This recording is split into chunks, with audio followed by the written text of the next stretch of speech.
Lecture number 32।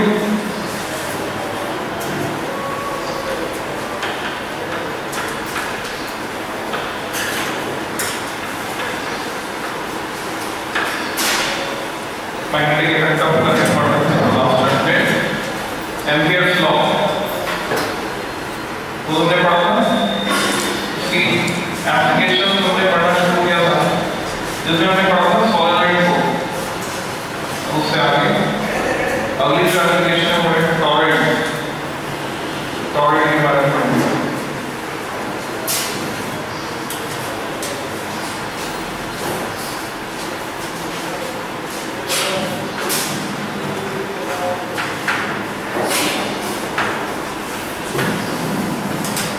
Ampere law पर 3 application syllabus में। तीसरा नंबर की टॉपिक पहले इनफाइनाइट स्टेट वाले की करंट पता करना मैग्नेटिक, दूसरी सॉलिड से करंट, तीसरा टॉरॉइड से करंट। पहला भी पता है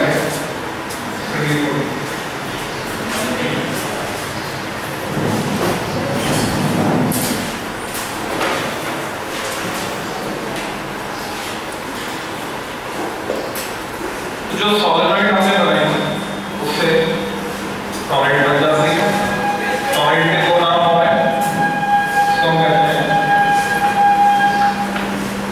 एंडलेस सॉलिनॉइड।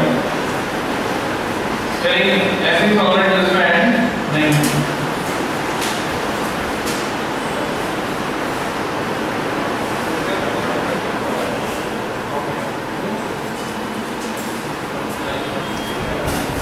एक और नाम है, इसको बोलते हैं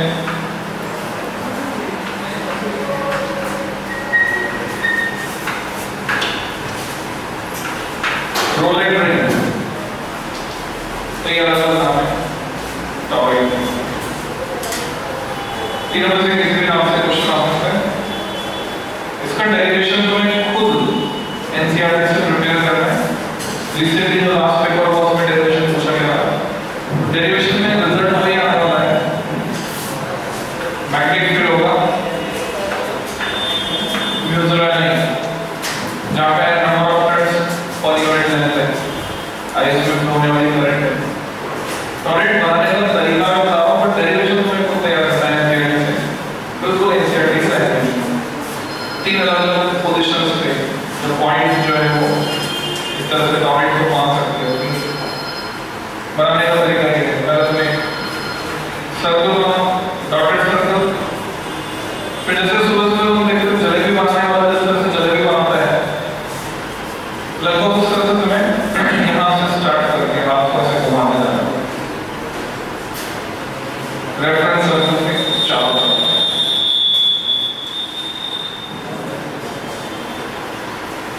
एक तरफ से करंट एंटर करेगी, दूसरी तरफ से एग्जिट करेगी। और यहाँ से एंटर कर दें, यहाँ से एग्जिट करें। जिसकी मीन रेडियस है तो स्मॉल आर इसका सेंटर। जिसकी करंट मैग्नेटिक फील्ड होगा वो यहाँ पे नहीं होगा, जहाँ सॉलिड के करंट का सिर्फ वहाँ होगा, अलॉन्ग दिस सर्कमफ्रेंस होगा, बाहर में नहीं होगा। तो तुम्हें 3 जगह ये प्रूव करना है। पॉइंट के अंदर वहां निकालोगे मैग्नेटिक फील्ड जो 0 आएगा, पॉइंट हो गए बाहर वहां निकालोगे मैग्नेटिक फील्ड जो 0 आएगा, पॉइंट हो गए यहाँ सर्कमफ्रेंस पर, वहां पर मैग्नेटिक फील्ड आएगा म्यूचुअल है नहीं। 3 लोकेशन पर तुम्हें मैग्नेटिक फील्ड पता है। और उसके लिए क्या करना होगा, इसका क्रॉस सेक्शन कंसीडर करेंगे। मान लो तुमने चाकू यहाँ ले इसको काट दिया टॉरॉइड को, तो अब जो देखने वाला है डायग्राम आपको देखिएगा।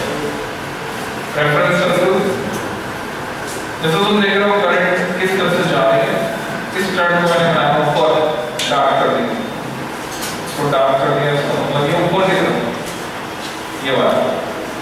तो करंट का जो सेंस है वो किस तरह से है, अंदर से बाहर है कि बाहर से अंदर जाए, अंदर से बाहर, बाहर से अंदर, अंदर से बाहर, बाहर से अंदर। अंदर से बाहर आ रही, बाहर से अंदर, तो जब हम इसको काटेंगे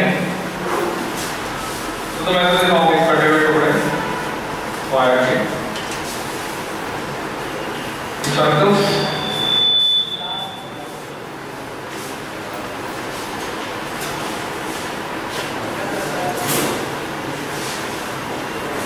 अंदर दो सर्कल्स के बीच में बाहर एक सर्कल,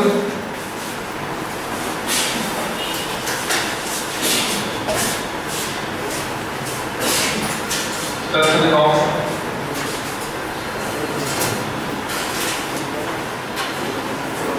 अब अंदर वाले सारे सर्कल्स में लगेगा डॉट, बाहर वाले सर्कल में लगेगा क्रॉस, क्योंकि अंदर से करंट बाहर आ रही है, बाहर से अंदर चल रही है।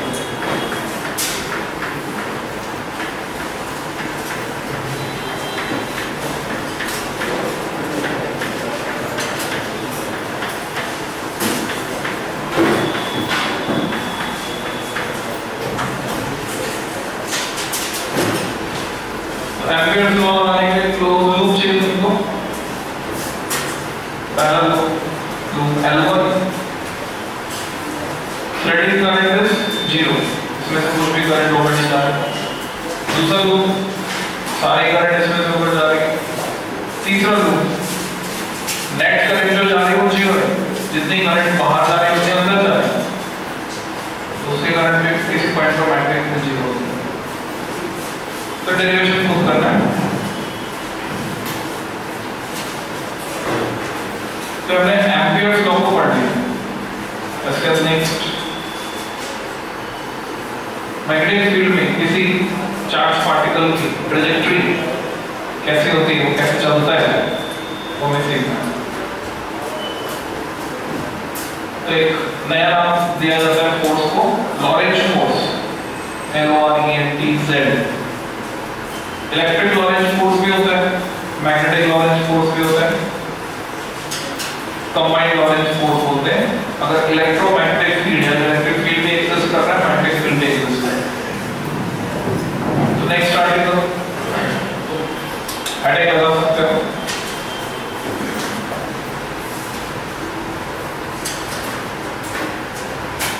Force acting on a charged particle, force acting on a charged particle moving through magnetic field, moving through magnetic field, force acting on a charged particle moving through magnetic field। इसमें डैश लगाओगे,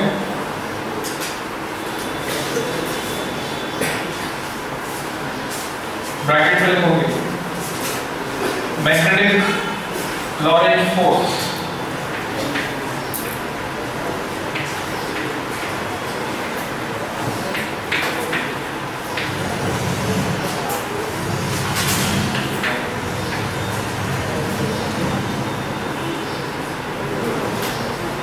पर direct expression लिखना है।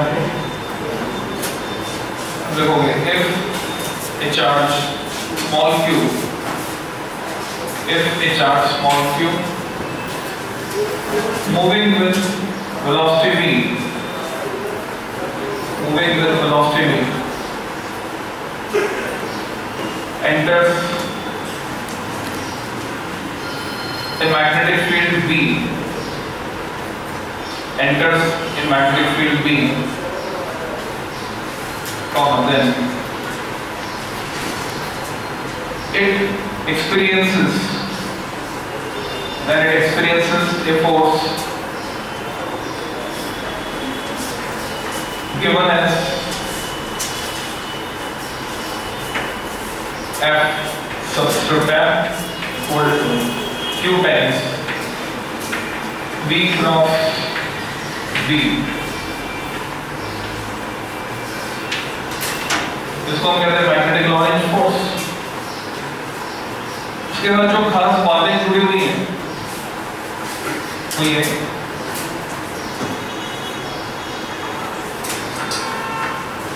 अगर velocity 0 है या speed 0 है, particle ऊपर है, तो फोर्स 0 हो जाएगा।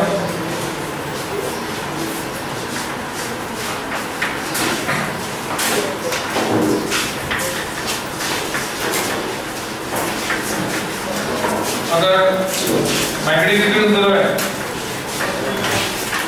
तो भी फोर्स 0 हो जाएगा, और अगर थीटा 0 है या थीटा 180 डिग्री है तो भी फोर्स 0 हो जाएगा,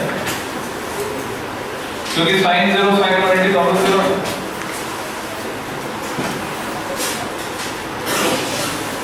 कंक्लूजन ये निकला कि अगर पार्टिकल रेस्ट पर है तो मैग्नेटिक फील्ड उस पर कोई फोर्स नहीं लगा सकता, और अगर कोई पार्टिकल मैग्नेटिक फील्ड के पैरेलल या एंटी पैरेलल जा रहा है तो भी फोर्स नहीं लगाएगा, बाकी सिचुएशन में फोर्स लगेगा।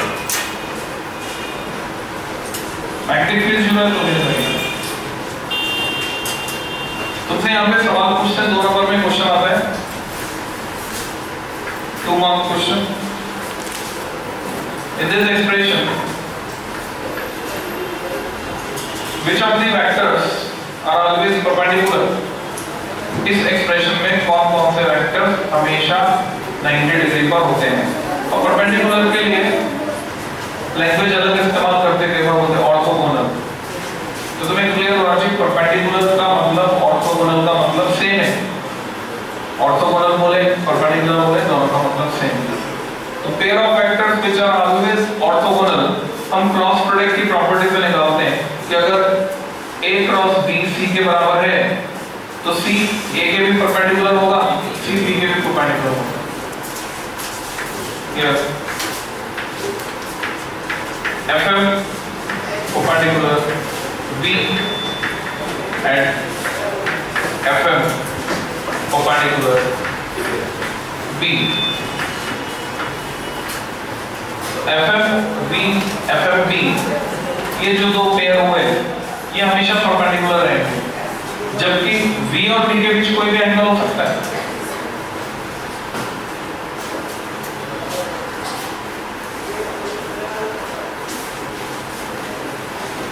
इसकी डायरेक्शन की अगर हम बात करें तो एक तो मेथड है क्रॉस प्रोडक्ट। ये क्रॉस प्रोडक्ट तुम इसकी डायरेक्शन निकाल सकते हो कि B को B की तरफ घुमाएंगे, राइट हैंड लेंगे, B की जो डायरेक्शन होगी उसको B की तरफ घुमाएंगे तो अंगूठा बताएगा FM की डायरेक्शन। एक मेथड है। एक मेथड और है,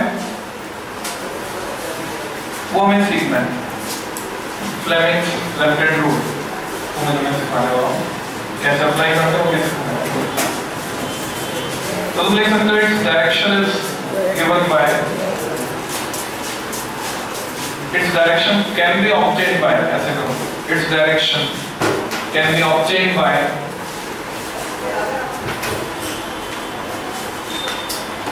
cross product, its direction can be obtained by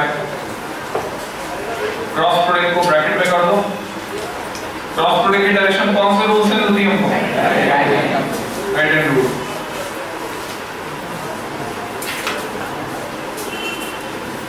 और लगाओगे और लगा के लिखोगे और फ्लेमिंग्स लेफ्ट हैंड रूल, और फ्लेमिंग्स लेफ्ट हैंड रूल को अंडरलाइन कर दोगे, Fleming's LH rule, Fleming's LH या लेफ्ट हैंड रूल, इसको अंडरलाइन करके डैश लगा दो। तो मैं तुम्हें एक्सप्लेन कर रहा हूँ Fleming's left hand rule.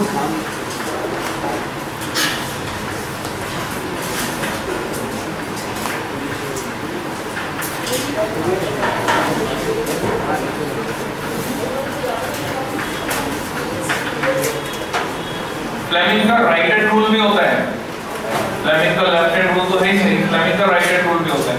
Right hand rule induce current की डायरेक्शन निकालने के काम आता है, जिसको EMI AC में हम पढ़ेंगे, और left hand rule magnetic force की डायरेक्शन निकालने के काम आता है। तो फ्लेमिंग्स लेफ्ट हैंड रूल के अकॉर्डिंग अगर तुम अपने लेफ्ट हैंड के थंब, पहले तो तुम्हें बताना चाहिए तुम्हारा लेफ्ट हैंड कौन सा है, ठीक है? तो हिंदी में उल्टा हाथ हम ये बोलते हैं इसको, बायां हाथ।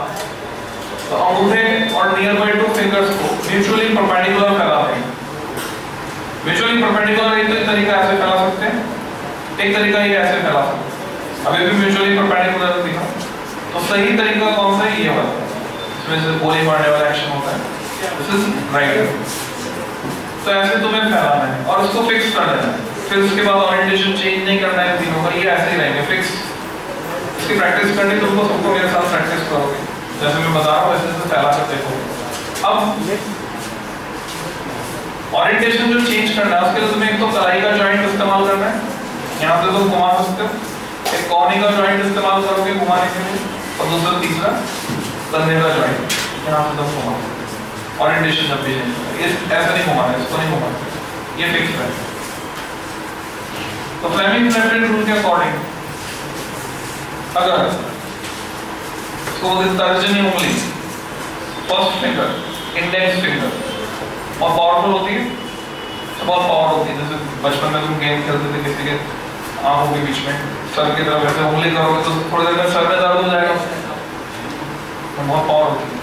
भीड़ में तुमने उंगली से दिखा दिया किसी को, वो परेशान रहेगा, मेरी तरफ की उंगली से दिखा दिया, तो पावरफुल फिंगर। ये जो है मध्यमा इसको बोलते हैं हिंदी में, मिडिल फिंगर या सेकेंड फिंगर। इसकी अपनी अलग इंपॉर्टेंस है। इसकी इंपॉर्टेंस क्या है कि इसमें हमारी जो लार्ज इंस्टेंटाइन है, बड़ी आंत का प्रेशर पॉइंट होता है, इस हाथ में भी होता है, इस हाथ में बड़ी आंत का प्रेशर पॉइंट। तो बड़ी आंत का रोल क्या है? खाने को पचाना। तो सुबह जो है तुम्हारे लिए गाइडलाइन ये है, टिप दे रहा हूं मैं कि सुबह तो मंजन करना चाहिए सुबह उठकर, और रात को ब्रश। रात को जब तुम सोए हो, सोने जाने से पहले तुम्हें करना है ब्रश, जिससे जो भी अंतःकरणी है, जो भी कुछ पका हुआ है दांतों में, वो रात में क्लियर हो जाए। नहीं तो रात भर अगर तुम्हारे मुंह में रहता है तो उसमें बैक्टीरिया डेवलप होते हैं, प्लस वो जाके गला खराब करता है सीधे।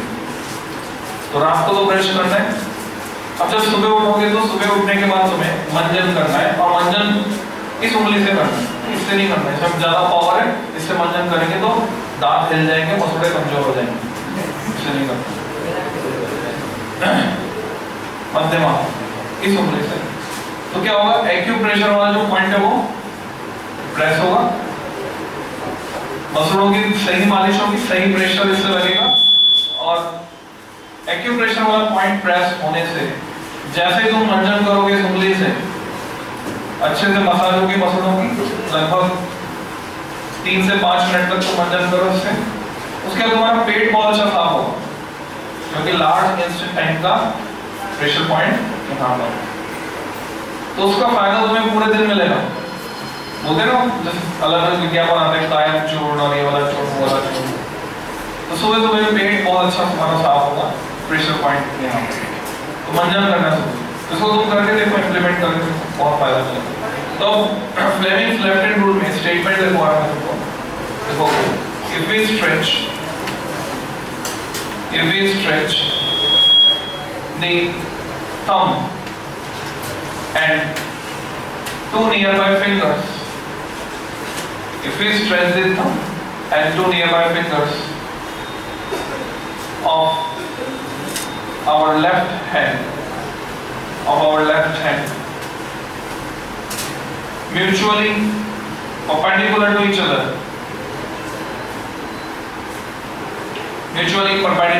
other, such that the first finger shows the direction of magnetic field. First finger shows the direction of magnetic field. First finger का मतलब इंडेक्स फिंगर। ये बुक है, चाहे तुम लेफ्ट हैंड रूल लगाओगे या राइट हैंड रूल लगाओगे, दोनों केस में ये मैग्नेटिक फील्ड की डायरेक्शन बताएगी। Second finger shows the direction of motion of positive charge. Second finger shows the direction of motion of positive charge. तो सेकंड फिंगर जो है पॉजिटिव चार्ज किधर जा रहा है उसकी डायरेक्शन बताएगा। यानी अगर तुम इसको करंट से लिंक करोगे, करंट कैरिंग कंडक्टर के लिए हम नहीं पढ़ेंगे, इसको लगा सकते हैं। तो जिधर पॉजिटिव चार्ज के मूव करने की डायरेक्शन होती है वही करंट के मूव करने की डायरेक्शन होती है। तो direction of motion of positive charge, then the thumb will represent, thumb will represent the direction of force. ऐसे सिचुएशन में thumb फोर्स की डायरेक्शन को बताएगा। कौन सा फोर्स? मैग्नेटिक फोर्स या मैग्नेटिक लॉरेंज फोर्स। तो हमें इसकी प्रैक्टिस करनी है कि वास्तव में कैसे इसको लगाना। इस पे कुछ क्वेश्चंस बन जाते हैं। तो जस्ट इमेजिन एक प्रोटॉन आया दरवाजे से और हमें पता है प्रोटॉन इज पॉजिटिवली चार्ज और मैग्नेटिक फील्ड काम कर रहा है नीचे से ऊपर, फर्श से छत की तरफ। तो ये प्रोटॉन जब अंदर आएगा तो किस तरफ मुड़ेगा?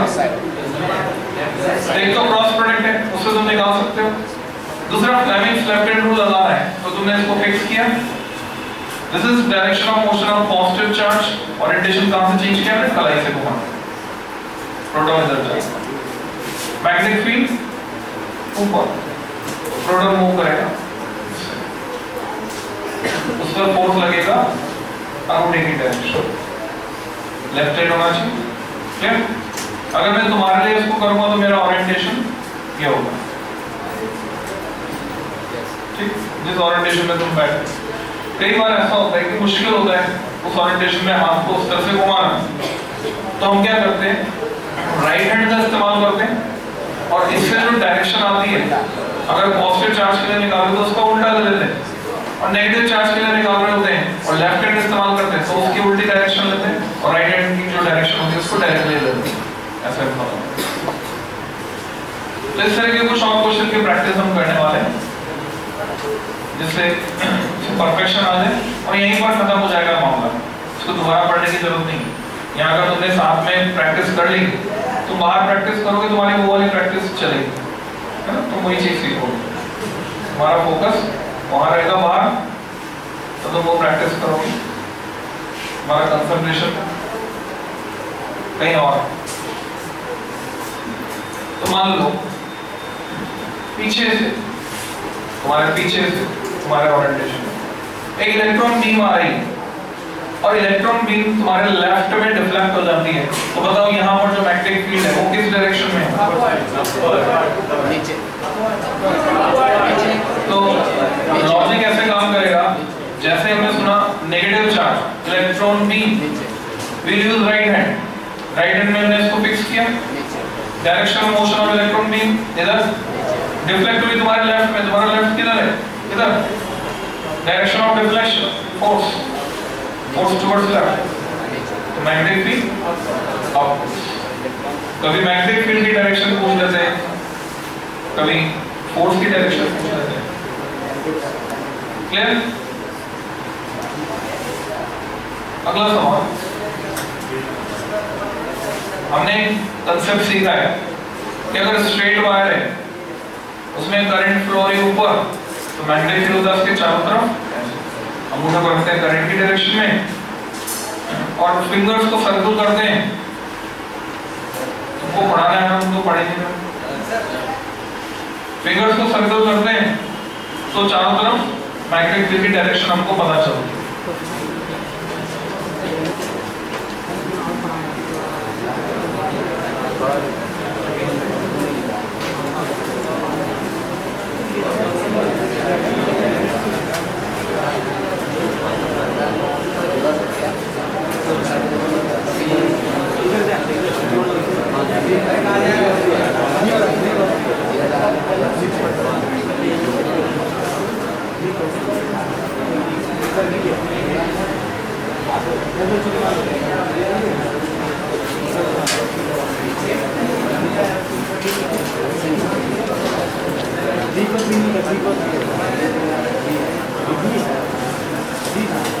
तो अगर स्ट्रेट वायर है तो मैग्नेटिक फील्ड और स्ट्रेट वायर करंट नीचे की तरफ कैरी कर रहा है तो मैग्नेटिक फील्ड उल्टा। लूप है, एंटी क्लॉकवाइज करंट है तो इनवर्स क्लॉकवाइज होता है। कुल मिला के रूल्स हमने सीखे। अब तुमसे कहा जाता है कि तुम छत से ऊपर से नीचे देख रहे हो और तुमने देखा एक प्रोटॉन जो है क्लॉकवाइज घूम रहा है, घूम रहा है, तो तुम्हें बताना है कि वहां पर मैग्नेटिक फील्ड की डायरेक्शन क्या है। इसमें बहुत सारे बच्चे कंफ्यूज हो जाते हैं, गलत इंटरप्रेट कर लेते हैं क्वेश्चन को। तो इसका सही इंटरप्रिटेशन क्या है उसको समझ। मैंने क्या पूछा है कि कहीं पर ऊपर से हम नीचे देख रहे हैं और एक प्रोटॉन हमें क्लॉकवाइज घूमता हुआ नजर आ रहा है, तो वो प्रोटॉन जिस मैग्नेटिक फील्ड के कारण घूम रहा है उस मैग्नेटिक फील्ड की डायरेक्शन किधर है, जिसके कारण वो क्लॉकवाइज घूमता हुआ नजर आ रहा है। तो इसको ऐसे समझो, एक तो वो मैग्नेटिक फील्ड होगा जो प्रोटॉन के घूमने के कारण डेवलप होगा। प्रोटॉन के घूमने के कारण जो मैग्नेटिक फील्ड डेवलप होगा, प्रोटॉन के कारण करंट प्रोटॉन के मूव करने की डायरेक्शन में होगी, यानी करंट ऐसे राइट हैंड रूल, तो उसका मैग्नेटिक फील्ड होगा डाउनवर्ड।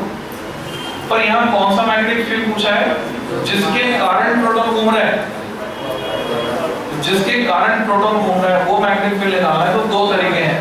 पहला तरीका जो अभी अभी सिखाया फ्लेमिंग्स लेफ्ट हैंड रूल, मान लो वो प्रोटॉन कहीं से आया, इधर से आ सकता है, उधर से आ सकता है, उधर से आ सकता है, कहीं से भी आया, इधर से आया, डायरेक्शन मोशन ऑफ प्रोटॉन। अगर मैग्नेटिक फील्ड ऊपर की तरफ है, मान लो ये मैग्नेटिक फील्ड ऊपर की तरफ है, तो प्रोटॉन पे फोर्स लगेगा इधर, तो प्रोटॉन घूम जाएगा इधर। अब फोर्स लगेगा इधर, ये घूमेगा इधर, तो कैसे घूमता हुआ दिखेगा, क्लॉकवाइज। तो मैग्नेटिक फील्ड किधर मिल रहा है, ऊपर। अगर नीचे मान लो जैसा कि तुम बोल रहे हो प्रोटॉन आया इधर से, अगर मैग्नेटिक फील्ड नीचे तो फोर्स लगेगा उधर, प्रोटॉन उधर घूमा, एंटी क्लॉकवाइज, दरअसल उधर जा रहा है। इसका मतलब मैग्नेटिक फील्ड है ऊपर। ये दो लॉन्ग मेथड हुआ कि हमने ऐसे पता किया। इसमें एक छोटा तरीका भी है। छोटा तरीका ये है कि अगर पॉजिटिव चार्ज है तो लेफ्ट हैंड यूज करोगे, नेगेटिव चार्ज है तो राइट हैंड यूज करोगे। तो मान लो पॉजिटिव चार्ज है तो हम क्या यूज करेंगे, लेफ्ट हैंड। तो अंगूठा बताएगा मैग्नेटिक फील्ड की डायरेक्शन और फिंगर्स को कर्ल करेंगे सेंस ऑफ रोटेशन में, यानी प्रोटॉन घूम रहा है कैसे, क्लॉकवाइज, तो मैग्नेटिक फील्ड ऊपर। तो सोच के बताओ, अगर तुम ऊपर से नीचे देख रहे हो और एक इलेक्ट्रॉन जो है वो एंटी क्लॉकवाइज घूम रहा है, सवाल तो सुन लो पहले, ये गलती मत करो। तुम ऊपर से नीचे देख रहे हो, एक इलेक्ट्रॉन एंटी क्लॉकवाइज घूम रहा है, तो तुमसे पूछा जा रहा है कि तुम अर्थ के कौन से हेमिस्फीयर में हो, नॉर्दर्न या सदर्न, यानी उत्तरी गोलार्ध में हो या दक्षिणी गोलार्ध में हो।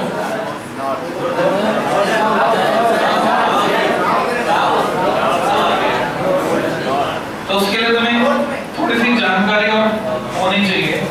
जैसे अगर ये हमारी पृथ्वी है, क्या जानकारी होनी चाहिए, अगर ये हमारी पृथ्वी है, अगर मैं इसका ज्योग्राफिकल एक्सिस बिल्कुल स्ट्रेट मान लूं, वास्तव में नहीं है, टेंटेड है, मान लो स्ट्रेट है, तो ये हुआ geographic north.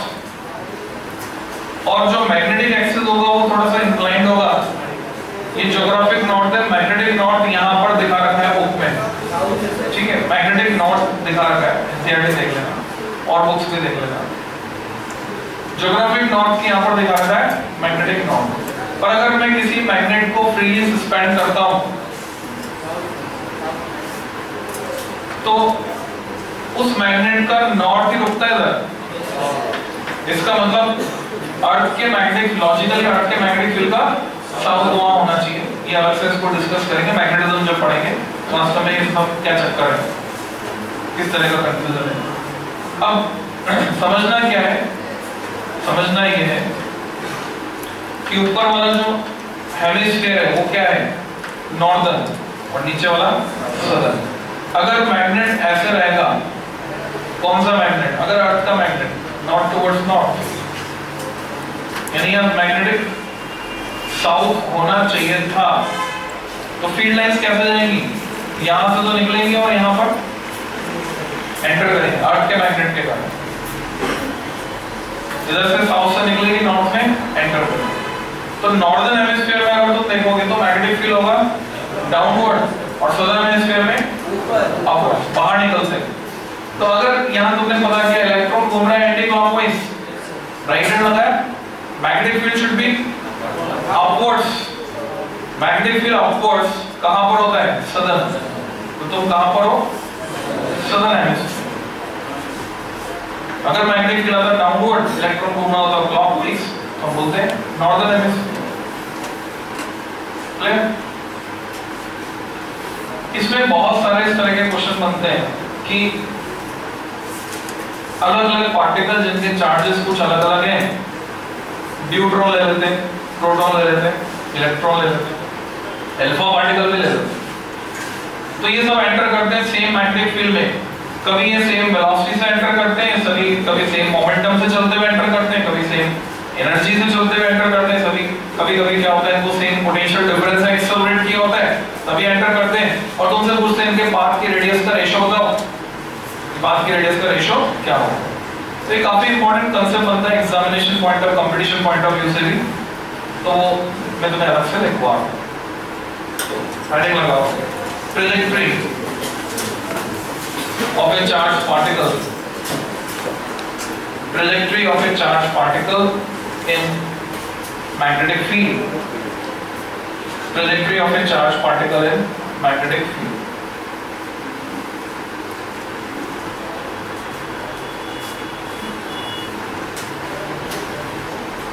Trajectory of a charged particle, trajectory है उसका path in magnetic field, dash लगा के तुम इसमें लिख सकते हो। हमने देखा चार्ज पार्टिकल पे ये फोर्स लग रहा है और ये फोर्स हमेशा वेलोसिटी के परपेंडिकुलर है। अब 11th क्लास में तुमने सीखा था अगर चार्ज पार्टिकल को तुमने ऐसे प्रोजेक्ट किया और पूरे टाइम फोर्स लगता है जो हमेशा perpendicular to the direction of motion तो नहीं रहता, हमेशा एक फिक्स डायरेक्शन में रहता है, हमेशा एक फिक्स डायरेक्शन में फोर्स लगता रहता है, तो पार्टिकल की ट्रैजेक्टरी कैसी होती है? पैराबोलिक। ऐसा होता है इलेक्ट्रिक फील्ड की ट्रैजेक्टरी कि फोर्स हमेशा एक फिक्स डायरेक्शन में लगता है, फिक्स मैग्नीट्यूड का force F equal to QE जिसको बोलते हैं इलेक्ट्रिक लॉरेंज फोर्स, और वो एक फिक्स डायरेक्शन में लगता है, तो ट्रैजेक्टरी पैराबोलिक। सर्कुलर मोशन के लिए रिक्वायर्ड कंडीशन थी अगर चार्ज पार्टिकल इधर जा रहा है तो फोर्स किधर होना चाहिए? इसके परपेंडिकुलर। चार्ज पार्टिकल इधर जा रहा है, फोर्स इधर लग रहा है, चार्ज पार्टिकल घूमकर इधर हो गया, इसकी डायरेक्शन ऑफ मोशन, फोर्स लगेगा परपेंडिकुलर। चार्ज पार्टिकल इधर जा रहा है, फोर्स लगेगा परपेंडिकुलर। तो फोर्स हमेशा डायरेक्शन ऑफ मोशन के या वेलोसिटी के परपेंडिकुलर। तो तुमने देखा ट्रैजेक्टरी कैसी होगी? सर्कुलर। तो सर्कुलर मोशन होने की कंडीशन है, रिक्वायर्ड कंडीशन, जो यहाँ पर फुलफिल हो रही है। मैग्नेटिक फोर्स हमेशा होता ही ऐसा है, तो ऐसे सिचुएशन में मैग्नेटिक फोर्स के इन्फ्लुएंस में पार्टिकल की ट्रैजेक्टरी होगी सर्कुलर। और सर्कुलर मोशन करेगा तो सेंट्रीपिटल फोर्स वहां होगा ही होगा, तो सेंट्रीपिटल फोर्स कौन देगा? मैग्नेटिक लॉरेंज फोर्स से मिलेगा। तो हम इन दोनों को बैलेंस करके इक्वेशन निकाल लेते हैं, कंडीशंस निकाल लेते हैं। ये तो रेफरेंस से बना सकते हो डायग्राम, उसके बाद लैंग्वेज में तुम लिख सकते हो as magnetic Lorentz force, as magnetic Lorentz force always act perpendicular to the direction of motion, to the direction of motion of the particle.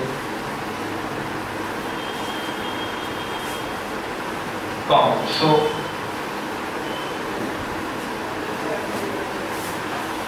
it causes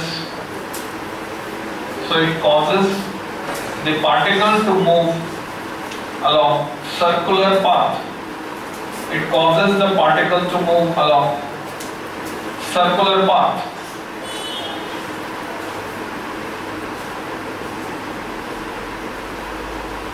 And the centripetal force required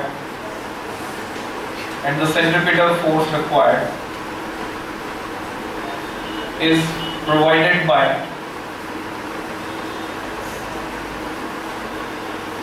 magnetic Lorentz force is provided by magnetic Lorentz force, that is mv square upon r equal to qvb sin theta.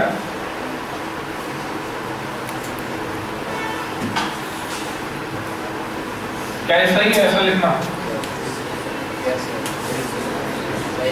तो इसमें जो confusion create होते हैं, जो board का question बना है किस तरह से गड़बड़ होती है, वो मैं भी डिस्कस करता हूँ, क्या मिसकंसेप्शन डेवलप हो जाता है। मैं ऐसा नहीं लिख रहा इसको, मैं सिर्फ QVB के बराबर कर रहा हूँ, कंडीशन डाल रहा हूँ if theta equal to 90 degree. तो अगर थीटा 90 डिग्री है तो वेलोसिटी सारी की सारी मैग्नेटिक फील्ड के परपेंडिकुलर है। अगर थीटा 90 नहीं होगा, V और B के बीच का एंगल मान लो ये मैग्नेटिक फील्ड है, क्रॉस का मतलब इनवर्स, और पार्टिकल जो है कुछ एंगल बनाते हुए एंटर कर रहा है मैग्नेटिक फील्ड की डायरेक्शन से, कुछ एंगल बना रहा है। 3D में देखेंगे तो समझ में आएगा।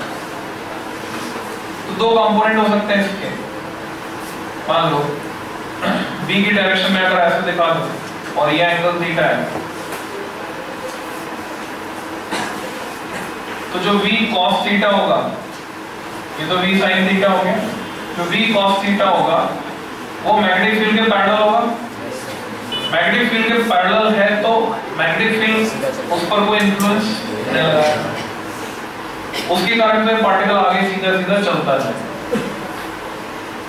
और जो V sin थीटा होगा ये उसको घुमाएगा, सर्कुलर पाथ में घुमाएगा, तो V sin थीटा के कारण वो सर्कुलर पाथ में घूमेगा। अब मान लो दोनों कंपोनेंट है, अगर खाली ये कंपोनेंट नहीं है, पूरा का पूरा V परपेंडिकुलर, तो सिर्फ सर्कुलर पाथ में घूमेगा। और अगर दोनों कंपोनेंट है तो सर्कल में घूमता हुआ आगे बढ़ेगा, तो इसका पाथ होगा हेलिकल। इसमें बोर्ड लेवल पे सिर्फ तुम्हें इतना ही जानना है, इस पे ब्लू बॉक्स में डिटेल दी हुई है, एनसीईआरटी में तो पढ़ सकते हो ब्लू बॉक्स को, साथ में 15 मिनट की जो एक्सरसाइज बताई थी उसको करते रहो रोज। तो वो जो हेलिक्स होगा उसमें जो पिच आएगा, पिच यानी दो टर्न्स के बीच का क्या है, वो पिच यूनिफॉर्म होता है अगर थीटा होता है एक्यूट एंगल, और वो पिच होता है नॉन यूनिफॉर्म अगर थीटा होता है ऑब्ट्यूज एंगल। तो बस इतना याद रखना। तो हम डिस्कस कर रहे हैं कि थीटा 90 है, तो ऐसे सिचुएशन में दोनों बराबर हो गए, और यहाँ से रेडियस के लिए हमको एक्सप्रेशन मिला r equal to mv upon qb। अब इससे अलग अलग तरह के सवाल कैसे सॉल्व होंगे, तुम इसको इस फॉर्मेट में लिख सकते हो, r equal to p upon qb, p यानी लीनियर मोमेंटम। तुमसे बोला एक प्रोटॉन है, एक अल्फा पार्टिकल, एक न्यूट्रॉन है, सेम वेलोसिटी से चलकर सेम मैग्नेटिक फील्ड में एंटर करते हैं, उनके पाथ की रेडियस कंपेयर करो, पाथ की रेडियस कंपेयर करो तो v सेम है, b सेम है, हम ये वाला फॉर्मूला यूज करेंगे। तो m/q का जो रेशियो होगा वही उनकी रेडियस का रेशियो होगा। तुमसे बोलते सेम मोमेंटम से चल के एंटर करते हैं, तुम ये वाला फॉर्मूला यूज करोगे, 1/q का जो रेशियो होगा सबके लिए अलग अलग, वही इसकी रेडियस का रेशियो होगा। फिर तुम जानते हो p और एनर्जी में रिलेशन, अगर काइनेटिक एनर्जी को मैं E से दिखा रहा हूँ, then P equal to under root of 2me। जो लोग नहीं जानते उनको पता होना चाहिए, वो तैयार करना है रिलेशन कि काइनेटिक एनर्जी E होता है P square by 2m upon qb। तुमसे बोलते हैं सेम काइनेटिक एनर्जी से चलते हुए एंटर कर रहे हैं मैग्नेटिक फील्ड में, तो अभी जो उनकी रेडियस का रेशियो होगा वो होगा under root of m by q, root m by q, बाकी सब सेम है। फिर तुमसे बोलते हैं कि अगर उनको सेम पोटेंशियल डिफरेंस लगाकर एक्सेलरेट किया है, तो तुमने कंसेप्ट सीखा था इलेक्ट्रॉन वोल्ट का, दरवाजा पॉजिटिव, दीवार नेगेटिव, इलेक्ट्रॉन को मैंने छोड़ा नेगेटिव दीवार के पास से, वो एक्सेलरेट होगा टुवर्ड्स द पॉजिटिव डोर। तो अगर दोनों के बीच पोटेंशियल का डिफरेंस 1 वोल्ट है, तो वो जो एनर्जी एक्वायर करता है कितनी होती है, 1 इलेक्ट्रॉन, यानी चार्ज इनटू पोटेंशियल। तो एनर्जी को मैं लिख सकता हूं चार्ज इनटू पोटेंशियल, तो फॉर्मूला मॉडिफाई होकर बनता है 2m qv, charge potential, potential electric potential upon qv। तो यहां से मैं इसको लिख सकता हूं r इक्वल टू क्यों ऊपर नीचे कैंसिल हो गया, हमें मिलेगा 1/b times under root of 2mv on q। तो तुमसे कहते हैं सेम पोटेंशियल डिफरेंस से एक्सेलरेट करके सेम मैग्नेटिक फील्ड में भेजा गया है, तो अब तुम कौन सा फॉर्मूला यूज करोगे, ये तुमने रेडियस का रेशियो निकालो, तो √m/q का रेशियो तुम्हें निकालना पड़ेगा, तो बाकी सब सेम कट जाएंगे।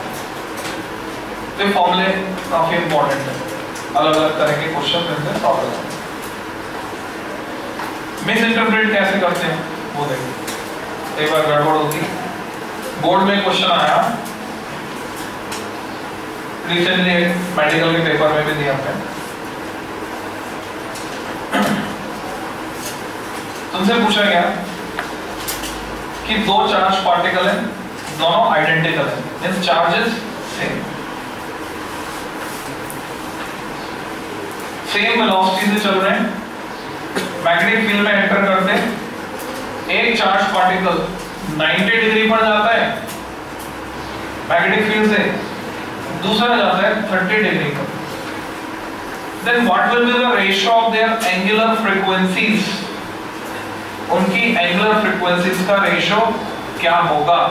तो सबसे पहले तो तुम्हें वर्ड क्लियर होना चाहिए, एंगुलर फ्रीक्वेंसी होती क्या है, it is nothing but angular velocity. अंतर क्या है ओमेगा और एन में, कि इसकी यूनिट होती है रेडियन पर सेकंड,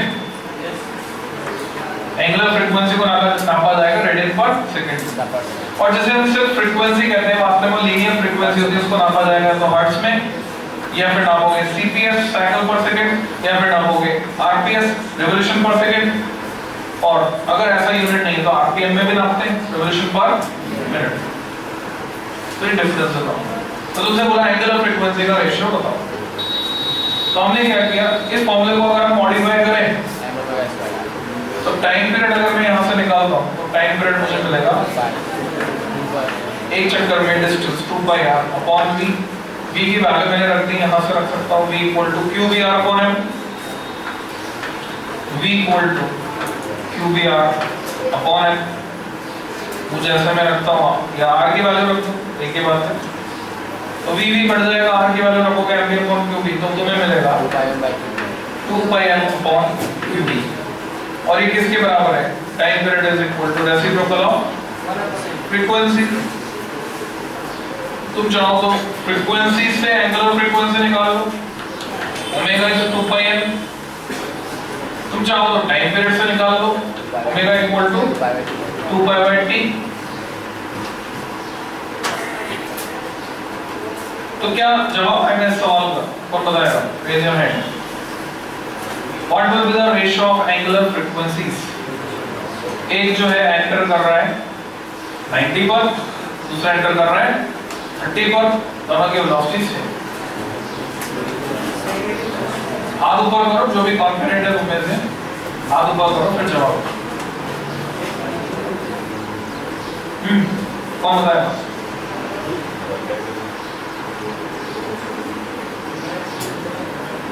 शायद कॉन्फिडेंट कोई नहीं है, बोलो। Ratio, what is the ratio, tell me the answer first. हां, इन्होंने बताया 2:1, बोलो, इन्होंने 1:1 बताया, तो या तो तुम उसको समझा दो या तुम इसको समझाओ 2:1 कैसे। हाँ, इनका एक्सप्लेनेशन क्या है वो मैं एक्सप्लेन कर देता हूँ। इनका एक्सप्लेनेशन है कि वो फॉर्मूले के लिए हमने 90 डिग्री लिया था, अगर 90 डिग्री नहीं लेते then we must have written like this, mv²/r = qvv sin theta. So what we will get, v get cancelled and v/r is nothing but, अगर तुमने रोटेशनल डायनामिक्स से पढ़ा है, this is omega, so the formula becomes qv sin theta upon m. So you want to find omega 1 upon omega 2. So what is different? Only sin theta is different. All other factors are same. So sin 90 upon sin 30. So what we get? 2:1. 1/1/2. तो अब तुम इसको गलत prove करो, ये उसका explanation. इसमें इसमें क्या गड़बड़ है वो बताओ, व्हाट इज रॉन्ग, जिससे कि तुम आंसर 1:1 बना सको।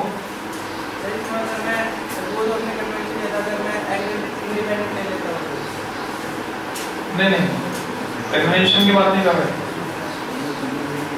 What is wrong in this, मतलब 2:1 इज द आंसर, तो तुमने अपना आंसर बदल लिया, तुम्हारा रॉन्ग था। हाँ, क्या आंसर होना चाहिए सही, जोर से बोलो।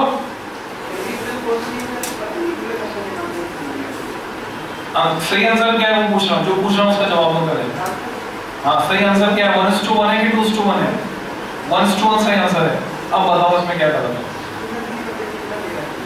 V परपेंडिकुलर लेना चाहिए, मींस यहाँ पर मैं लगा दूं V परपेंडिकुलर, या यहाँ लगाऊं V परपेंडिकुलर, दोनों जगह V परपेंडिकुलर, ठीक है। मैंने लगाया यहाँ पे V परपेंडिकुलर, ठीक है। तो V परपेंडिकुलर का मतलब यहाँ पे भी V sin थीटा लिख दो। V perpendicular is nothing but V sin theta, ठीक है। यहाँ पे भी लिख दो V sin थीटा, तो क्या बचा, mv sin theta upon r equal to qv sin theta. ये बच गया, अच्छा sin थीटा नहीं आया, qv बच गया, एग्रीड। तो अब ओमेगा बाय r मतलब v बाय r ओमेगा, तो क्या होना चाहिए, QB upon M sin theta. तो फिर तो रेशियो आ जाएगा 1:2, मतलब इसमें कुछ गलत है अभी, तुम्हारा आंसर 1:1 ही है। हाँ बोलो।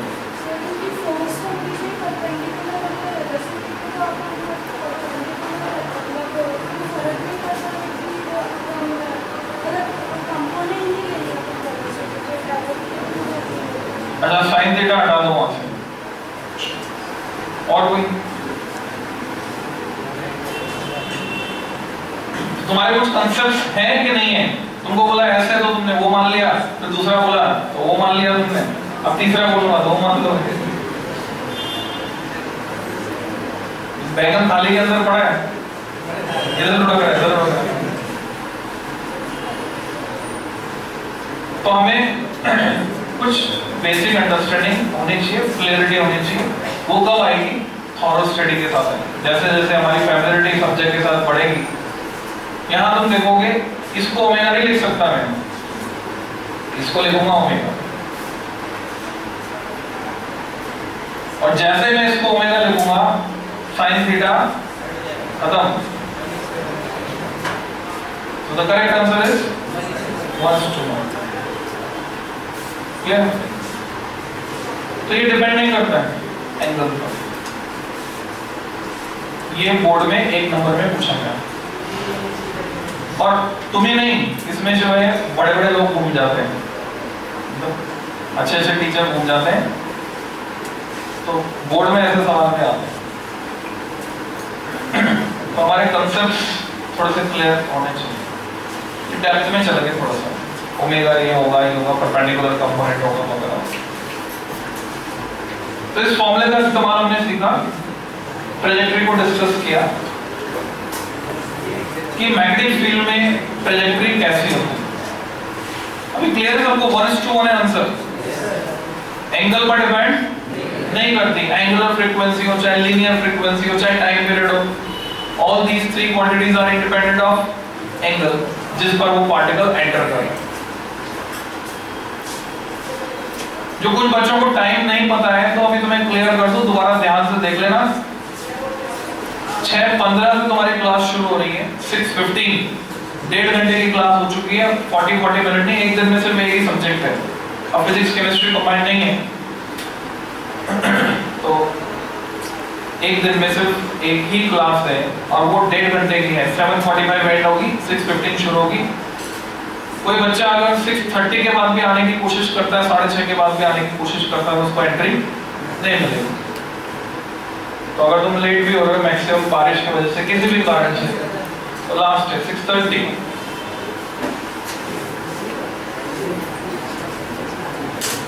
तो हमने मैग्नेटिक फील्ड में ट्रैजेक्टरी को डिस्कस किया। अब हम इलेक्ट्रिक फील्ड को भी इसमें शामिल कर लेते हैं। इलेक्ट्रिक फील्ड भी है, मैग्नेटिक फील्ड भी है, तो क्या इफेक्ट होगा पार्टिकल पे? समझे?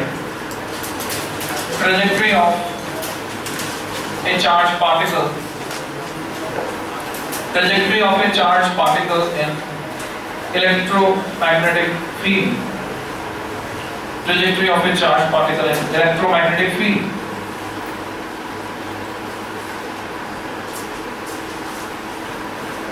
तो क्या होगा?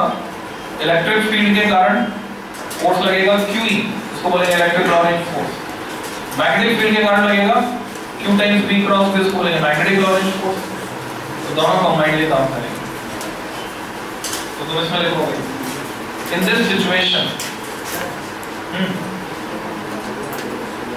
this situation, the particle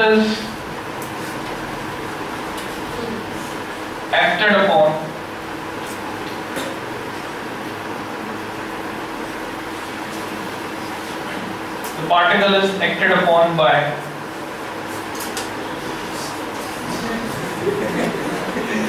combined Lorentz force.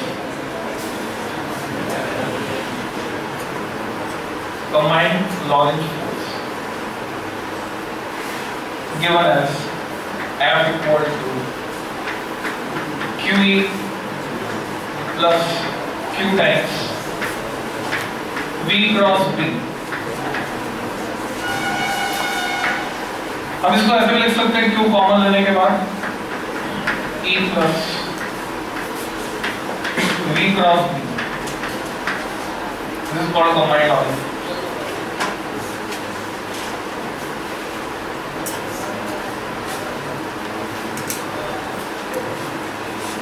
अब यहाँ पर जाके कंसेप्ट आता है जिसको बोलते हैं वेलोसिटी सेलेक्टर। तो वेलोसिटी सेलेक्टर का कंसेप्ट हमें समझना है। इलेक्ट्रिक फील्ड भी फोर्स लगा रहा है, मैग्नेटिक फील्ड भी फोर्स लगा रहा है, दोनों की कंबाइंड इन्फ्लुएंस में क्या होगा? पहले बता सकते हो वेलोसिटी सेलेक्टर।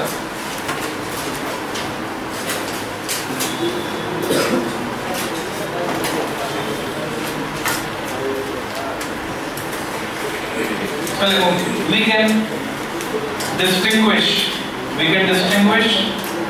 ब्रैकेट में select अलग कर सकते हैं, छांट सकते हैं। We can distinguish in bracket select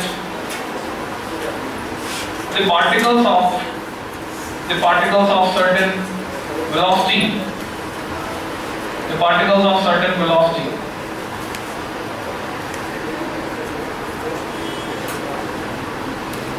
using E vector and B vector, using electric field and magnetic field, using E vector and B vector as करके डैश लगा दो। When charged particle moves in crossed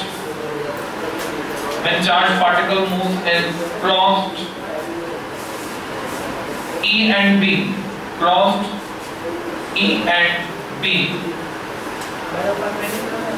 such that crossed E and B, cross का मतलब perpendicular, crossed E and B such that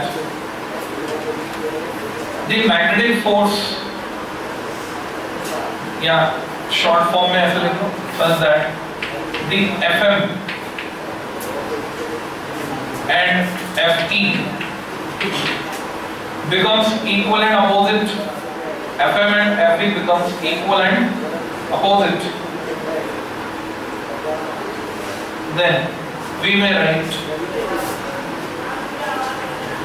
QVB equal to QE. Condition के साथ में theta is 90 degree. ये कौन सा थीटा है?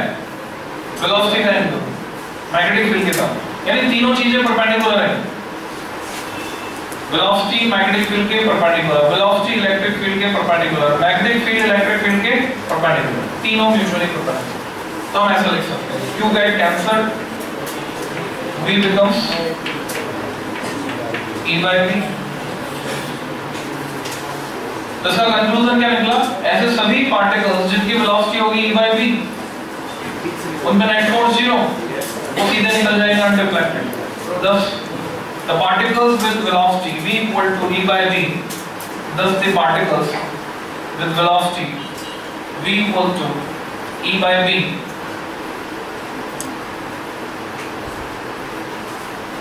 passes straight from this region, passes straight from this region.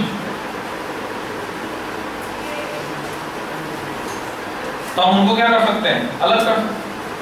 तो ये वेलोसिटी सेलेक्ट कर सकते हैं, बाकी पार्टिकल बेंड हो जाएंगे, मुड़ जाएंगे। तो हमने क्या किया है, ऐसा कंटेनर, ऐसा रूम डिजाइन किया जिसमें ऐसा कंटेनर डिजाइन किया, डब्बा ऐसा वैसा जिसमें बिल्कुल सामने होल है, तो जो सीधे जा रहे हैं वो उससे निकलेंगे, बाकी सब टकरा कर वहीं हो जाएंगे। तो certain velocity e by v जिनकी वेलोसिटी को हम सेलेक्ट कर सकते हैं, उसके लिए हम e और v की वैल्यू को कंट्रोल करके जिस भी वेलोसिटी के पार्टिकल चाहिए ना उनको आगे भेज सकते हैं, बाकी को रोक देंगे। तो वेलोसिटी सेलेक्ट। इसके बाद जो अगला कांसेप्ट है वो ये कि अगर कोई करंट कैरिंग कंडक्टर है, तो हमें पता है करंट कैरिंग कंडक्टर में चार्ज चल रहे हैं अंदर, net moving charge current carrying conductor का 0 नहीं है, नेट चार्ज 0 है। कंडक्टर क्या होता है, न्यूट्रल होता है, चाहे करंट फ्लो नहीं, क्योंकि एक इलेक्ट्रॉन एंटर करेगा तो एक इलेक्ट्रॉन एग्जिट करेगा। तो वैसे कंडक्टर न्यूट्रल है पर नेट मूविंग चार्ज उसका 0 नहीं है, तो उस पर मैग्नेटिक लॉरेंज फोर्स लगेगा। हर चार्ज जो उसके अंदर चल रहा है उस पर मैग्नेटिक लॉरेंज फोर्स लग रहा है। तो अगर हम टोटल कर लें सम, पूरे कंडक्टर पर एक मैग्नेटिक लॉरेंज फोर्स लगेगा, तो उसका एक्सप्रेशन डिराइव करना है 2 नंबर में डेरिवेशन आता है। Next heading, expression for magnetic Lorentz force, expression for magnetic Lorentz force acting on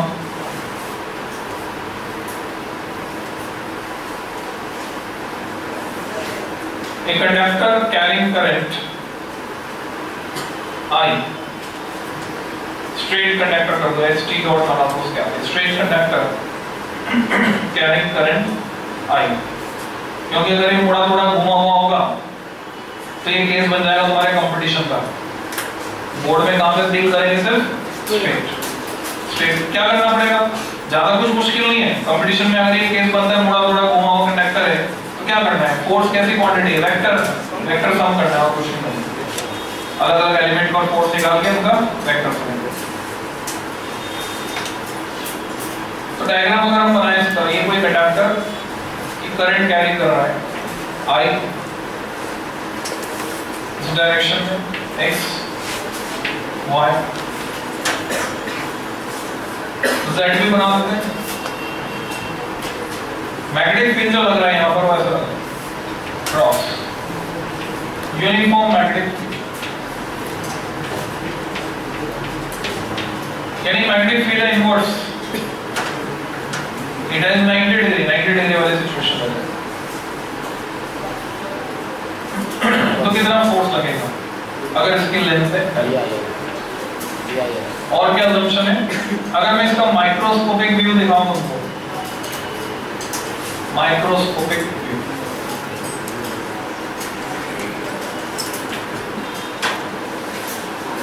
current उधर जा रहे हैं, इलेक्ट्रॉन किधर जा रहे हैं, उधर जा रहे हैं। कुछ इलेक्ट्रिक फील्ड काम कर रहा है, इसमें फ्री इलेक्ट्रॉन डेंसिटी कितनी है, n, यूनिट वॉल्यूम में n इलेक्ट्रॉन है। Length L, area of cross section A है। ये रिप्रेजेंटेशन का तरीका है, हम चाहते तो ऐसे रिप्रेजेंट कर सकते थे, पूरे को ऐसे सिलेंड्रिकल कंडक्टर बनाते हैं, वैसे भी रिप्रेजेंट कर सकते थे, वो भी सही है, ये भी सही। और कोई नया तरीका भी हो सकता है, वो भी सही होगा, जिससे यही बात निकल के आती है, यही बात प्रूव होती है। तो लैंग्वेज में तुम लिख सकते हो, considering conductor shown in figure, considering a conductor shown in figure,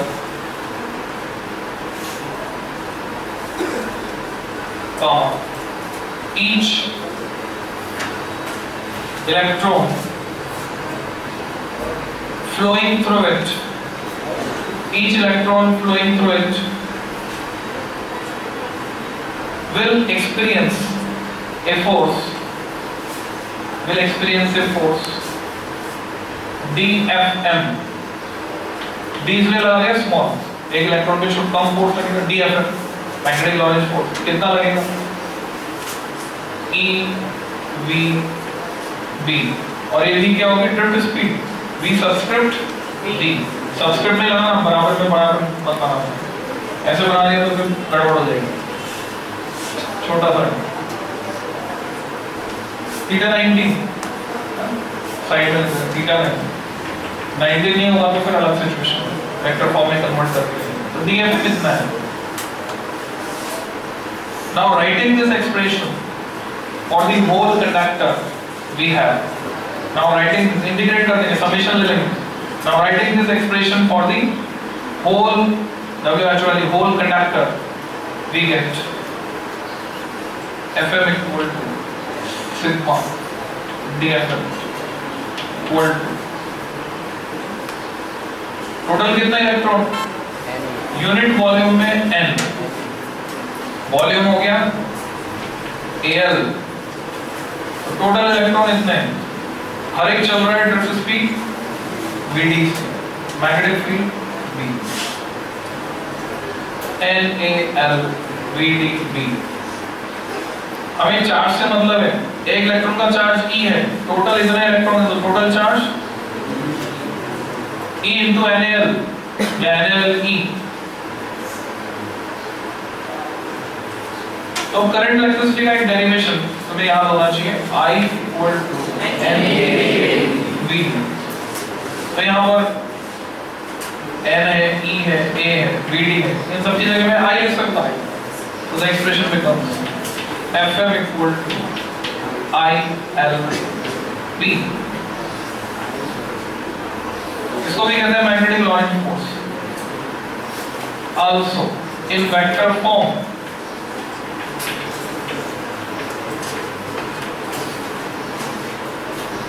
यानी अगर थीटा 90 नहीं है, थीटा कुछ भी एंगल हो सकता है, ऐसे सिचुएशन में हम इसको लिखते हैं FM equal to, तो मैं सिखाया था अभी थोड़ा टाइम पहले कि करंट अपने आप में स्केलर है और लेंथ एलिमेंट अपने आप में स्केलर है, और दोनों को शामिल करो, कमेंट करो तो वेक्टर है। ये लेंथ एलिमेंट की वजह से पूरी लेंथ को हमने शामिल किया, तो I अपने आप में स्केलर, L स्केलर पर दोनों मिलाकर vector cross D।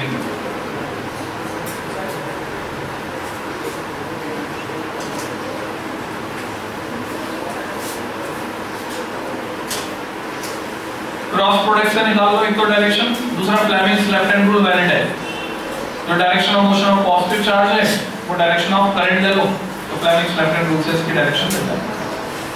Its direction can be obtained by cross product or Fleming's LH rule. Its direction can be obtained by cross product or Fleming's LH rule.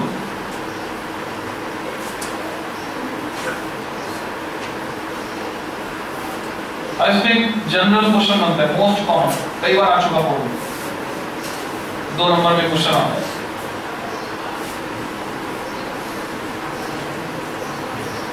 आजकल जो है उसमें और कुछ जोड़ के बनाते हैं, बेसिक क्वेश्चन ये है, तुमसे कहते हैं एक तार को हवा में तैराना है, तैराना मतलब levitation, you want to levitate a wire which is carrying current, तो हवा में तैराना है तो उसके लिए मैग्नेटिक फील्ड की डायरेक्शन भी बताओ और मैग्नेटिक फील्ड का मैग्नीट्यूड भी बताओ। तो क्वेश्चन लिखोगे a wire is carrying current I along positive x direction, along positive x axis लिख दो, positive x direction लिखो, दोनों चलेंगे। A wire is carrying current I along positive x direction is levitating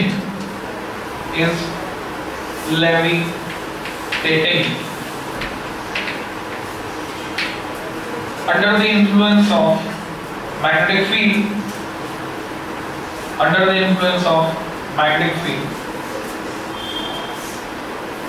Full stop. If linear density of the wire, एक नई term use की मैंने, linear density. Linear density of the wire, lambda से दिखाते हैं, is lambda. क्या होती है linear density? मास पर यूनिट लेंथ, तो मास पर यूनिट लेंथ में देखो lambda, linear density is lambda. Then find the magnitude and direction of magnetic field. Find magnitude and direction of magnetic field. तो वो जो magnetic field है उसका magnitude भी बताना है तुमको, उसकी डायरेक्शन भी बताना है। बताओ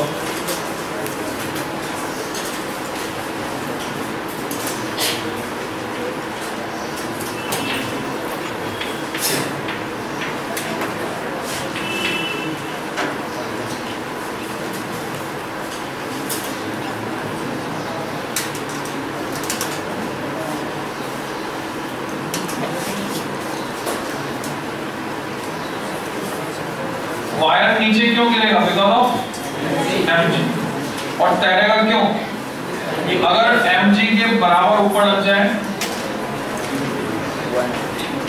fm तो तैर जाएगा। तो कंसेप्ट ये है कि अगर आप fm को mg के बराबर कर देते हैं, यानी ILB, fm is how much? ILB, उसको mg के बराबर कर देते हैं तो बात बन जाएगी। यहाँ से b की वैल्यू निकलती है, ना तो हमें m दिया हुआ ना l दिया हुआ, पर हमें m upon l दिया हुआ है। m upon l linear density is lambda, so the formula becomes lambda g upon I। तो ये तो हो गया मैग्नीट्यूड। अब बात आती है डायरेक्शन की। अगर मैं फ्लेमिंग्स लेफ्ट हैंड रूल से पता करूं, हम चाहते हैं कि मैग्नेटिक फोर्स लगे ऊपर, हमें उसके लिए पता करना है मैग्नेटिक फोर्स ऊपर लगे तो मैग्नेटिक फील्ड किधर हो। फ्लेमिंग्स लेफ्ट हैंड रूल लगाने के लिए मैंने सेकंड फिंगर को रखना है डायरेक्शन ऑफ करंट। मैं चाहता हूं फोर्स ऊपर लगे, फोर्स ऊपर, तो मैग्नेटिक फील्ड इनवर्स, इनवर्स यानी नेगेटिव z डायरेक्शन। हम लिख सकते हैं b vector equal to minus k cap, minus k cap था,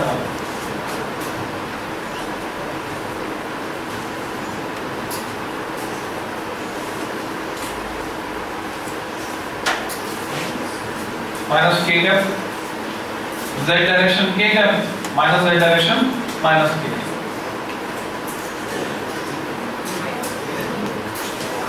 अंदर की तरफ है x y z बाहर, तो माइनस z,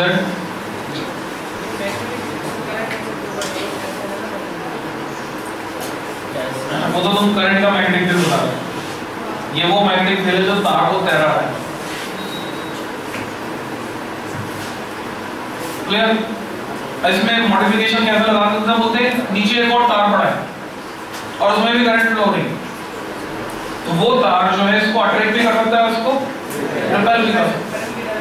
अगर वो रिपेल कर रहा है और mg नीचे लग रहा है और वो रिपल्शन उसके बराबर हो जाए तो ठीक है, ऊपर वाला तार तैर सकता है, नीचे वाले तार के ऊपर वाला तार हवा में तैर सकता है, फर्स्ट वाले वायर के मैग्नेटिक फोर्स के इन्फ्लुएंस। तो हमें वो भी कैलकुलेशन करना सीखना है। उस पे 3 नंबर का क्वेश्चन बनता पड़ा कि 2 करंट कैरिंग वायर पास में रखें, वो एक दूसरे पर जो फोर्स लगाएंगे वो कितना कितना होगा।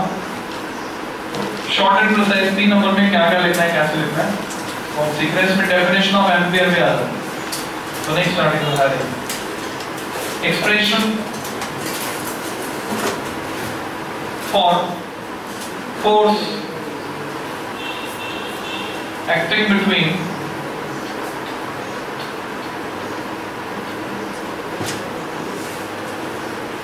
expression for force acting between 2 current carrying straight parallel conductors, 2 current carrying straight parallel conductors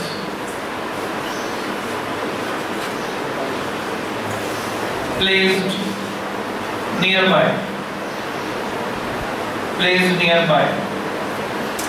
in vacuum or air।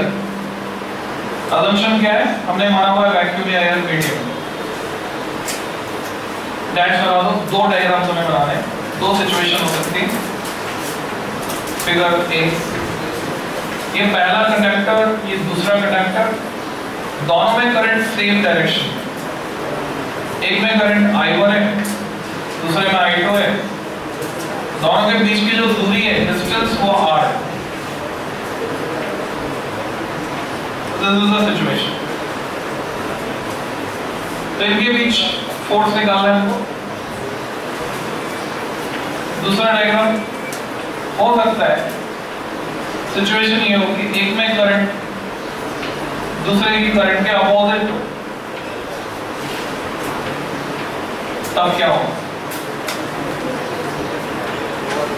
तो जो लॉजिक अभी सीखा हमने डायरेक्शन निकालने का, वो अप्लाई करेंगे, डायग्राम को कंप्लीट करेंगे, फिर डेरिवेशन पे आएंगे। अगर सिचुएशन ए है, मैंने एक वायर को नाम दिया PQ, दूसरे को नाम दिया ST। यूं मान के चलो कि इनके ऊपर वाला एंड फिक्स है, रिजिड सपोर्ट फिक्स किया हुआ है। तो इनकी टेंडेंसी क्या होगी अट्रैक्ट होने की और रिपेल होने की, वो पता करना है। जो वायर PQ है उसके कारण ST के हर पॉइंट पर मैग्नेटिक फील्ड होगा, और उसको निकालने का तरीका वायर के कारण जो मैग्नेटिक फील्ड निकालते थे, अंगूठे पर करंट की डायरेक्शन फिंगर्स को कर्ल किया तो इसके चारों तरफ मैग्नेटिक फील्ड ऐसे है। अगर मैं ST का कोई पॉइंट लेता हूं तो मैग्नेटिक फील्ड जाना इनवर्स, तो ST के हर पॉइंट पर एक मैग्नेटिक फील्ड होगा जिसकी डायरेक्शन होगी इनवर्स। क्रॉस से दिखाएंगे तो इसके कारण उसके हर पॉइंट पर मैग्नेटिक फील्ड है इनवर्स। अब मैग्नेटिक फील्ड इनवर्स है, फ्लेमिंग्स लेफ्ट हैंड रूल लगाएंगे, करंट है अपवर्ड्स, मैग्नेटिक फील्ड इनवर्स, तो फोर्स लगा टुवर्ड्स PQ, अंगूठा बताना है फोर्स की डायरेक्शन। तो इस पर इस मैग्नेटिक फील्ड के कारण एक फोर्स लगेगा टुवर्ड्स PQ। अब यहां पर म्यूचुअल इंटरेक्शन हो रहा है, ST में करंट है ऊपर की तरफ, उसके कारण PQ के हर पॉइंट पर एक मैग्नेटिक फील्ड डेवलप होगा और वो होगा आउटवर्ड्स। तो यहां पर हर पॉइंट पर PQ एक मैग्नेटिक फील्ड फील कर रहा है बाहर की तरफ। PQ पर मैग्नेटिक फील्ड है बाहर की तरफ, करंट है ऊपर की तरफ, तो उस पे फोर्स लगेगा टुवर्ड्स ST। तो इस पर फोर्स लगेगा टुवर्ड्स ST। तो दोनों की टेंडेंसी होगी एक दूसरे को अट्रैक्ट करने की। तो अगर हमने एंड्स फिक्स किए हुए हैं तो इसमें बकलिंग होगी। बकलिंग क्या होगी? बकल हो जाना, बैंड हो जाना, बीच में से ये बैंड होकर पास आए, इनके बीच की डिस्टेंस कम है। जिन लोगों को समझ में आ गया डायरेक्शन ठीक है, नहीं समझ में आया तो एक मौका और है तुम्हारे पास, यहाँ पे देखो। हाँ बिल्कुल, मैंने फ्लेमिंग्स लेफ्ट हैंड रूल लगाया, क्रॉस प्रोडक्ट, क्रॉस प्रोडक्ट। हाँ, तुम्हें जो बेटर समझ में आए तुम उसको यूज करो।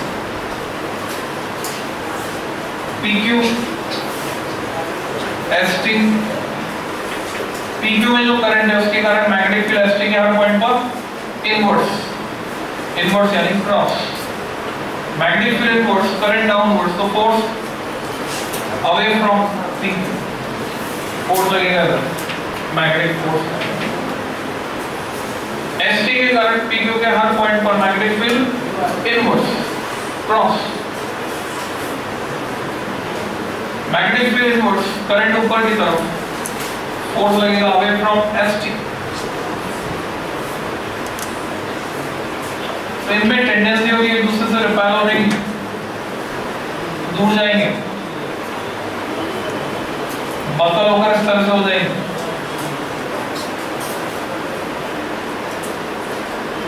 तो इसको लैंग्वेज में हमको एक्सप्रेस करना है और एक्सप्रेशन निकालना है कि फोर्स पर यूनिट लेंथ कितना आएगा, वो हमें कैलकुलेट करके निकालना। फिर 1 स्टैंडर्ड एम्पियर को डिफाइन करना है इसके बेसिस पे। तो 3 मार्क क्वेश्चन है, 3M लगा देना ऊपर जहां हेडिंग लगा देना। 3 नंबर में अच्छी खासी फ्रीक्वेंसी इसकी, या तो ये आता है या तो मूविंग कॉइल गैल्वेनोमीटर आता है तो साइक्लोट्रॉन आता है। तीनों में से एक तो श्योर है हर पेपर देखोगे।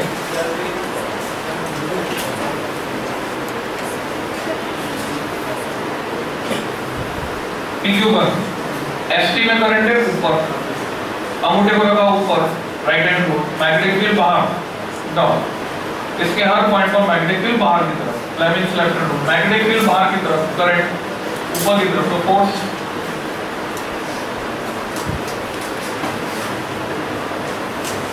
देखो भले ही तुमने ऐसा लगा कि हाँ समझ में आ गया, पर फैक्ट ये है जब तुम हाथ घुमाकर बोलते देखोगे, फ्लेमिश लेफ्ट हैंड रूल की बात कर रहा हूँ, अगर तुम्हें फ्लेमिश लेफ्ट हैंड रूल सीखना है तो तुम्हें हाथ घुमाना होगा, प्रैक्टिस करनी होगी, तब इसमें मास्टरी हो।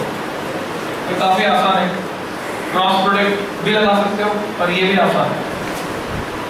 लिखोगे considering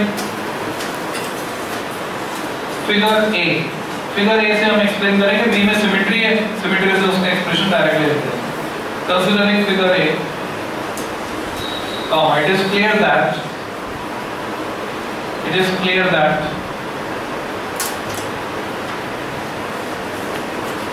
a magnetic field B equal to mu 0 I1 upon 2 pi r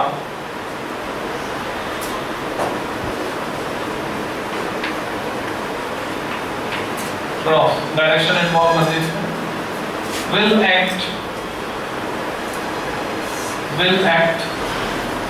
at each point of ST,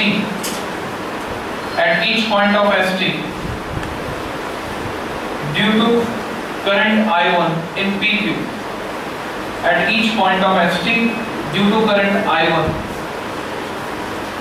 of PQ, and thus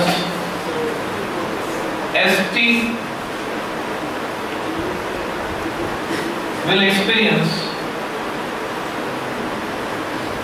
a magnetic Lorentz force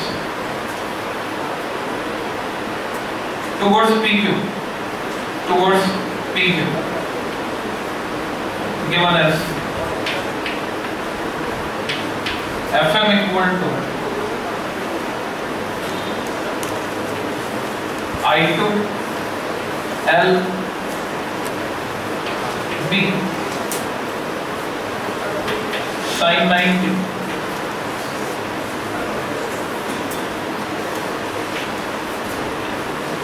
direction हमने अलग से लिखी थी टुवर्ड्स PQ, और Fm upon L equal to B की value रख दो ऊपर से, I2 यहाँ पर है, I1 उसमें है, कांस्टेंट टर्म है म्यू 0 I1 I2 अपॉन 2 पाई r sin 91 हो गया। This is the expression.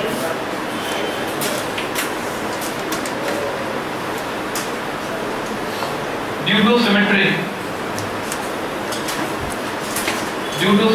we can obtain the same result.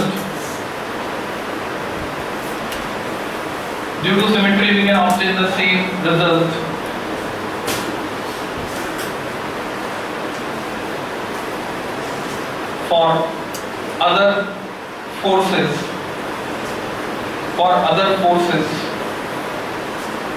shown in figure A and B,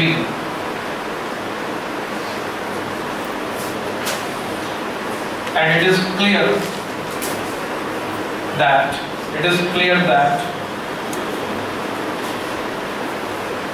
the conductors have tendency to attract,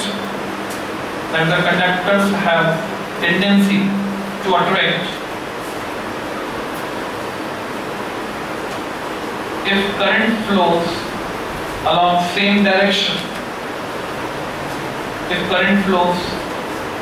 along same direction, but they will repel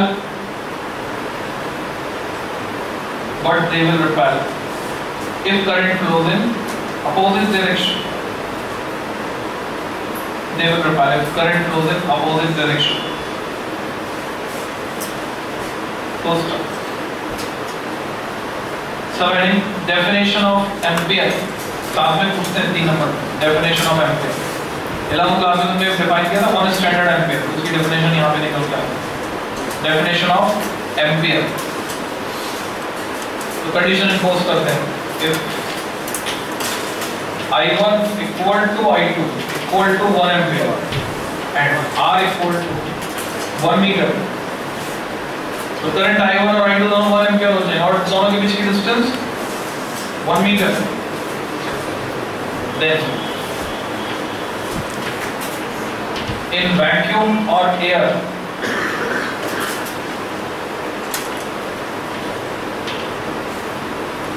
Fm by L कितना हो जाएगा? I1 I2 1 हो गया, R1 हो गया, तो μ0/2 पाई। हम जानते हैं μ0/4 by 10 की पावर -7 होता है। μ0/2 पाई और 2 into 10 की पावर -7 यूनिट देखेंगे तो न्यूटन ऊपर नीचे मीटर, न्यूटन पर metre. That is inverted comma start। तो मैं यहाँ से एक पैटर्न हमने बनाया था डेफिनेशन बनाने का कि कुछ क्वांटिटीज को 1 1 करके बाकी को इक्वेट कर देते थे, वही तरीका यहाँ पे लगा। तो 1 एम्पियर कौन सी करंट है? 1 एम्पियर वो करंट है जब जिसे दो पैरेलल कंडक्टर्स में हम फ्लो करते हैं जो कि वैक्यूम या एयर में 1 मीटर की दूरी पर रखे हों, तो उनमें वो एक फोर्स प्रोड्यूस कर देती है यूनिट लेंथ पर इतना, तो उस करंट को कहते हैं 1 स्टैंडर्ड एम्पियर। लिखोगे 1 ampere is that current, 1 ampere is that current, which when flown through two parallel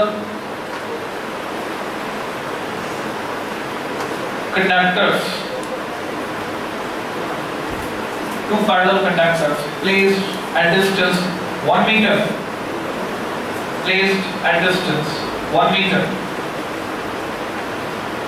in air or vacuum, it produces a force of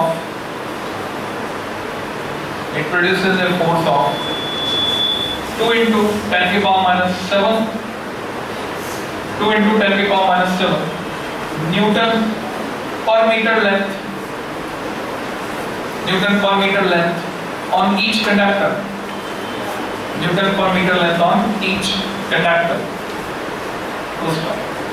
attraction या रिपल्शन की बात हमने नहीं की, वो क्लियर है कि अगर सेम डायरेक्शन में तो अट्रैक्शन और अपोजिट डायरेक्शन में तो रिपल्शन। तो 3 नंबर का डेरिवेशन हमारा।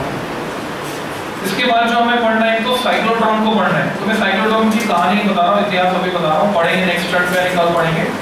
तो साइक्लोट्रॉन के बाद फिर हमें पढ़ना है कि करंट यानी लूप है, उस पर टॉर्क या कपल कितना लगेगा, एनआई साइन थीटा डिराइव करेंगे। फिर उस कांसेप्ट को लगाएंगे, ये प्रिंसिपल होता है एमसीजी का, मूविंग कॉइल गैल्वेनोमीटर का। तो ये चैप्टर तुम ये मान के चलो नेक्स्ट टर्न पे ये वाला first chapter it will be over, खत्म हो जाएगा। साइक्लोट्रॉन हो जाएगा, 5 नंबर का क्वेश्चन ही बनता है। मूविंग कॉइल गैल्वेनोमीटर 5 नंबर का क्वेश्चन बनता है। ये सब कवर हो जाएंगे हमारे, क्योंकि अब क्लास हो गई है 1.5 घंटे और बोर्ड की क्लास में तो वैसे कंटेंट तुम्हें ज्यादा मिलता है। तो ये साइक्लोट्रॉन है क्या चीज? तो कुछ पार्टिकल एक्सेलरेटर्स हम यूज करते हैं जो चार्ज पार्टिकल को एक्सेलरेट करे, उसको बोलेंगे पार्टिकल एक्सेलरेटर। जैसे वन डायग्राम जनरेटर जो सिलेबस से हटा दिया गया इसका, वो भी क्या था, राजस्थान बोर्ड में है सिलेबस में, बाकी बोर्ड में, बिहार बोर्ड में भी है। तो ये जैसे अलग से क्लास लगाई, हरियाणा बोर्ड के अभी चालू किए, तो इसके बाद एमपी बोर्ड के लगा देंगे, तो जो एडिशनल टॉपिक है उसमें चलते रहेंगे। ऐसे ही फिर राजस्थान बोर्ड, बिहार बोर्ड जो है अलग अलग जो एडिशनल टॉपिक है वो उसमें चलाते रहेंगे, तो तुम्हें करवा देंगे।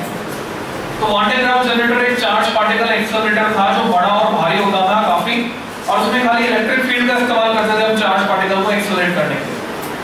तो उससे एडवांस डिवाइस हमने बनाया, उसी की पीढ़ी का अगला सदस्य वो है साइक्लोट्रॉन।